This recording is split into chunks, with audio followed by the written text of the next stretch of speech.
নমস্কাৰ বন্ধুসকল, পুনৰ এটি ভিডিঅ'ত আপোনালোকক স্বাগতম জনাইছোঁ। আজি গণতন্ত্ৰ অৰ্থাৎ গণৰাজ্য দিৱস গোটেই স্কুলে পতা হৈছে আৰু গোটেই অসম গোটেই ভাৰতবৰ্ষতে পতা হৈছে। তো আমিও স্কুললৈ গৈ আছোঁ আমাৰ ভণ্টি আৰু ৰশ্মিতাক লগত লৈ পিনে। তো ভিডিঅ'টো চাই থাকিব। এতিয়া স্কুললৈ যাব ওলাইছোঁ আমি। 6:30 হৈছে, 6:30 হ'ল। তো এতিয়া গৈ পিনে তাত পতাকা উত্তোলন কৰিম। শিক্ষাগুৰুহঁতৰ লগত, ছাত্ৰ ছাত্ৰীহঁতৰ লগত, ভাইটি ভণ্টিহঁতৰ লগত এক লগ হ'ম, পতাকা উত্তোলন কৰিম। তো ভিডিঅ' আহি আছে, চাব। তো বন্ধুসকল, আমি স্কুল আহি পালোঁ, য'ত আমি সৰুকালতে ইয়াতে পঢ়িছিলোঁ, আমাৰ হাইস্কুল নেওপথাৰ হাইস্কুল। তো ইয়াত আহি পালোঁ। এতিয়া ইয়াত পতাকা উত্তোলন কৰিম। আজি 26 জানুৱাৰী গণতন্ত্ৰ দিৱস। তো গণতন্ত্ৰ দিৱস উপলক্ষে শিক্ষাগুৰুহঁতে আহিলে, ছাত্ৰ ছাত্ৰীকেইটাও আহিছে, অলপ ছাত্ৰ ছাত্ৰীবোৰ আহিলে।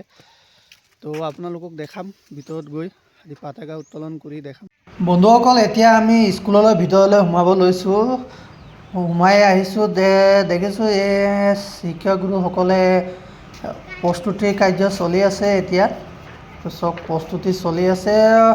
অলপ সময়ৰ পিছতে পতাকা উত্তোলন কৰা হ'ব। গণতন্ত্ৰ দিৱস 77তম গণতন্ত্ৰ দিৱস পালন কৰা হ'ব।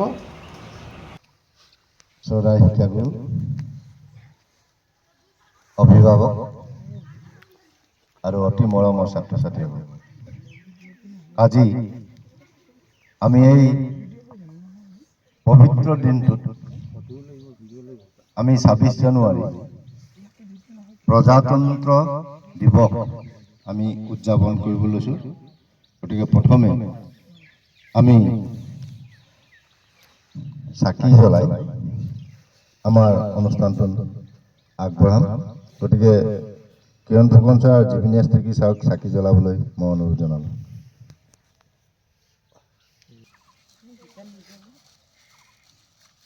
জীৱনী স্থিতি ছাৰ বন্তি প্ৰজ্বলন কৰিছে।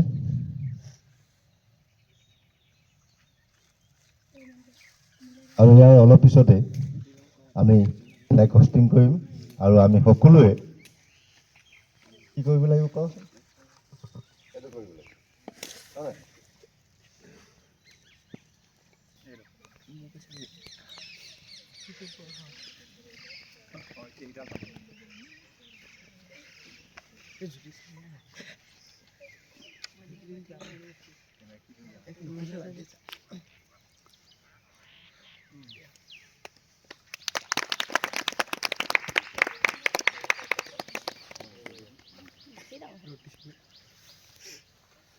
প্লে কৰি দে সেইটো গানটো।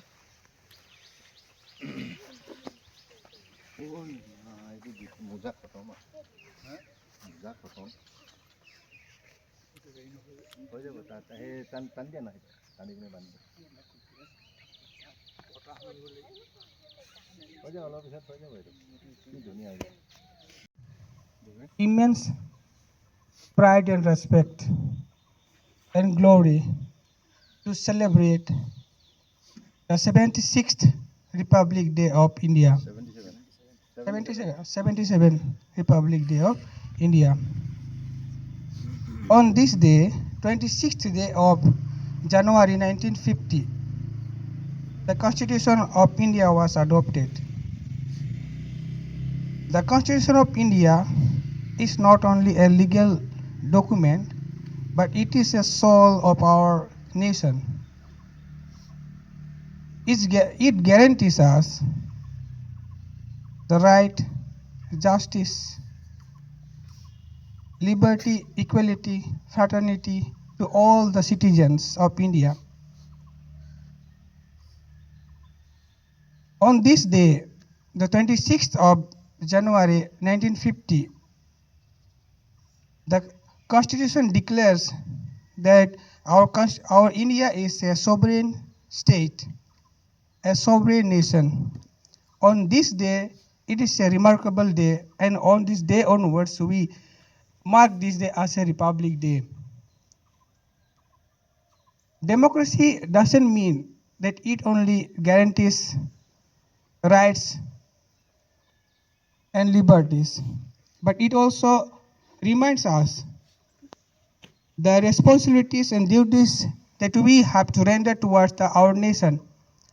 We must work towards the development and progress of our nation. On this day also, we remember our great leaders, the freedom fighters, those who laid their lives to give us freedom and to mark this day and to make this a self-rule, a Swaraj state. We must today take a pledge that we should work towards the progress of our nation. And today, India being বুজি পোৱা নাই চাগে এইখিনি কথাকে মই অসমীয়াত দুটা বাক্যত মই সামৰিবলৈ চেষ্টা কৰিছোঁ ভাৰতীয় সংবিধান বুলি ক'লে এখন কিতাপ বুলি বা এখন গ্ৰন্থ বুলি ধৰি লোৱা যিখন কিতাপ বা যিখন গ্ৰন্থত গোটেই দেশখন পৰিচালনা কৰাৰ নীতি নিয়মবোৰ লিখিত আকাৰে প্ৰকাশ কৰা হৈছে আৰু সেই সংবিধানখন অনুসৰণ কৰিয়েই আমি দেশখন পৰিচালনা কৰিব লাগে সেই সংবিধানখন 1950 চনৰ 26 জানুৱাৰী দিনাখন গৃহীত হৈছিল আৰু সেই সময়ত আমাৰ ভাৰতবৰ্ষৰ ৰাষ্ট্ৰপতি ৰাজেন্দ্ৰ প্ৰসাদ ডাঙৰীয়া আছিল আৰু এতিয়া এখন সমিতি গঠন কৰা হৈছিল আৰু সেই সমিতিখনৰ সভাপতি হিচাপে আছিল ডক্টৰ B.R. আম্বেদকাৰ তেখেতৰ সভাপতিত্বত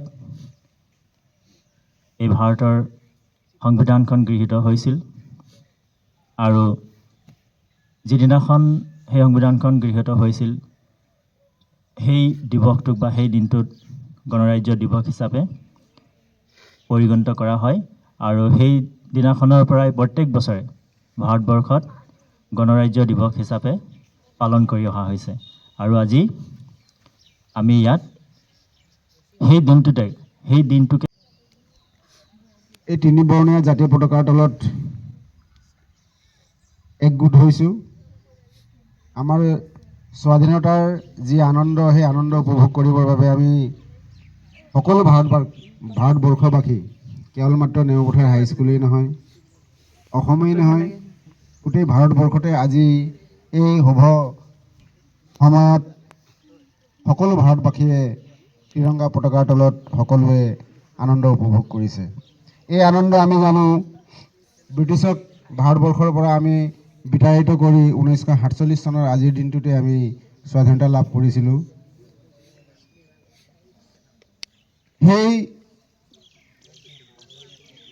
দিনটোক আজি কেৱল মাত্ৰ আমি স্মৰণ কৰিছোঁ যাতে ব্ৰিটিছৰ সেই দমনমূলক নীতি ব্ৰিটিছে আমাক যেনেকৈ দমন কৰি ৰাখিছিলে শাসন শোষণ কৰি ৰাখিছিলে সেই শাসন শোষণৰ পৰা আমি মুক্তি আজিৰ দিনটোতে পাইছিলোঁ আমি সমাজ বিদ্যাত পাইছোঁ আমি কেনেকৈ ব্ৰিটিছক ইয়াৰ পৰা বিতাড়িত কৰিছিলোঁ আমি জানো সকলো ভাৰতবাসীয়ে প্ৰথমবাৰৰ বাবে 1857 চনৰ এই চিপাহী বিদ্ৰোহতে প্ৰথমতে ব্ৰিটিছৰ বিৰোধিতা কৰিছিলে যাৰ কাৰণে চিপাহী বিদ্ৰোহক ভাৰতীয় স্বাধীনতা আন্দোলনৰ প্ৰথম বিপ্লৱ বুলি কোৱা হয় তাৰ পৰাই আৰম্ভ কৰি আহি আমাৰ অসমত ব্ৰিটিছে 1826 চনত ইয়াণ্ডাবু সন্ধিৰ পিছত সোমাই তেওঁলোকে প্ৰথমতে অসমক সহায় কৰিবলৈ অহা বুলি কৈছিলে তাৰপিছত তেওঁলোকে শোষণ নীতি অৱলম্বন কৰি গোটেই অসমৰ মানুহ ভাৰতবৰ্ষৰ লগতে আমাৰ অসমতো 1826 পৰা পিছত আমি অসমবাসী ব্ৰিটিছৰ তললৈ গৈছিলোঁ গতিকে সেই দিনটোত বিভিন্ন আন্দোলনৰ যোগেদি আমি জানো স্বাধীনতা আন্দোলন মহাত্মা গান্ধীৰ নেতৃত্বত যেতিয়া শেষবাৰৰ বাবে হ'ল, বন্ধুসকল, আজি 26 জানুৱাৰী 77তম গণতন্ত্ৰ দিৱস উদযাপন হ'ল আমি পঢ়া নেমুপথাৰ হাইস্কুলত। তো অকণমান শিক্ষাগুৰুসকলৰ ক্লিপো দেখালোঁ আপোনালোকক। তো যিমান পাৰিলোঁ অকণমান দেখাই গ'লোঁ। কেনেকুৱা লাগিলে জনাব, ভিডিঅ'টো কমেণ্ট কৰি জনাব, আৰু ক'ত আপোনালোকে গণতন্ত্ৰ দিৱস পাতিছে, কেনেকৈ উদযাপন কৰিছে ভিডিঅ'ৰ যোগেদি বা কমেণ্ট যোগেদি জনাব। তো জয় হিন্দ, ভাৰত মাতা কি জয়, জয় হিন্দ, জয় আই অসম।